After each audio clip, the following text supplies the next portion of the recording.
Hello, everybody. Thank you so much for taking a couple of minutes here to learn about ELV's billing module. Well, we call it a module, but it just comes along with all other pieces of the system. So if after watching this video, you're interested in using the billing module, that's just a phone call to ELV away. Okay, so right off the bat, I want to let you know, I have yet to meet any two providers who do billing exactly the same way. Everyone has their own process, and I'm sure you have yours. So the wonderful thing about our billing and our shared services approach is that we can do all of these different processes and help you set it up exactly how you want. So first, we'd schedule a one-on-one virtual training to learn the basics of your billing as laid out in the parent handbook.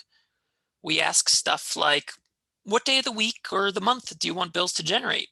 When are they due? When are they past due? Do you bill in advance? When children are supposed to attend? Or do you bill in arrears on what they actually attended? Do you take drop-in care? Stuff like that. All of it very easy peasy for the system.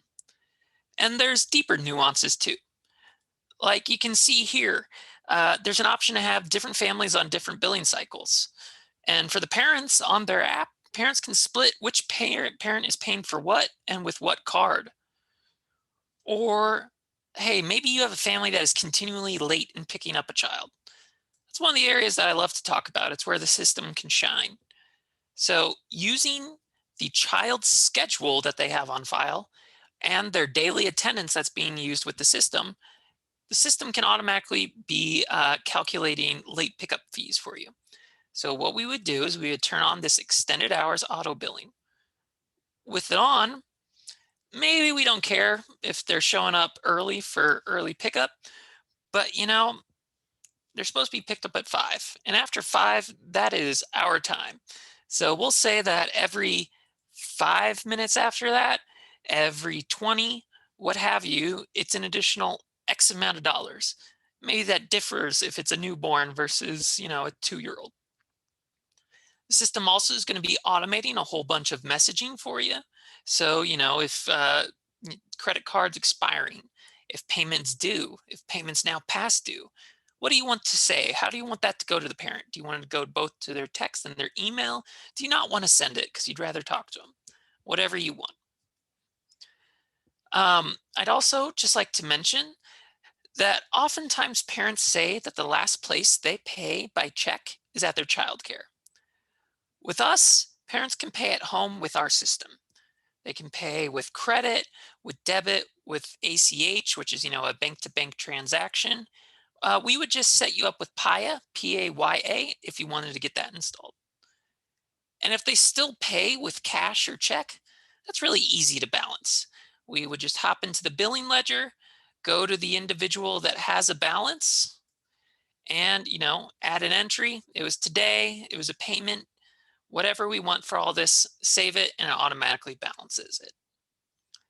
So we're more than happy to hold a deeper conversation with you if you'd like to know more of the ins and outs to see if it fits what your process is.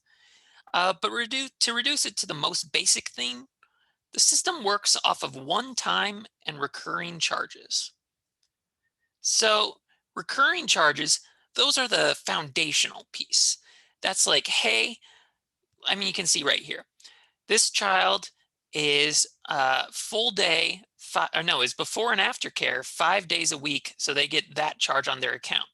And they will have that recur monthly for as long as they are in attendance. If you know the child's going to be leaving at a certain time, you would just say when you wanted that to end. The one-time charges, those are a little more complex.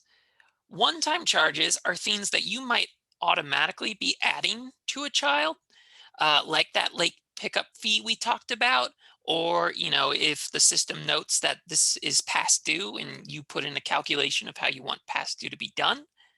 But these are also things that you can just create because it only relates to this month.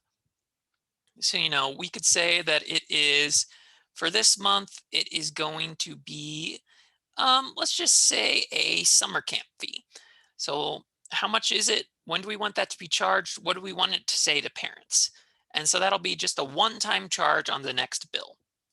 So At the end of the day, whatever kind of complex process you have, it can really be boiled down into a recurring or a one-time charge. We're more than happy to do a much deeper dive of what's available inside the billing module to make sure it fits. If you're using QuickBooks Online, I want to let you know that we built an API to connect our billing module, which will be released shortly. Other than that, I really hope that you're encouraged to give our billing a try.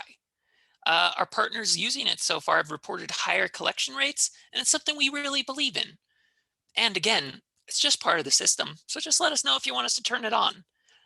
You can do that by calling us at 844 293 2820 or by emailing client support at elvclientsupport@earlylearningventures.org. Thank you all so much and have a wonderful day.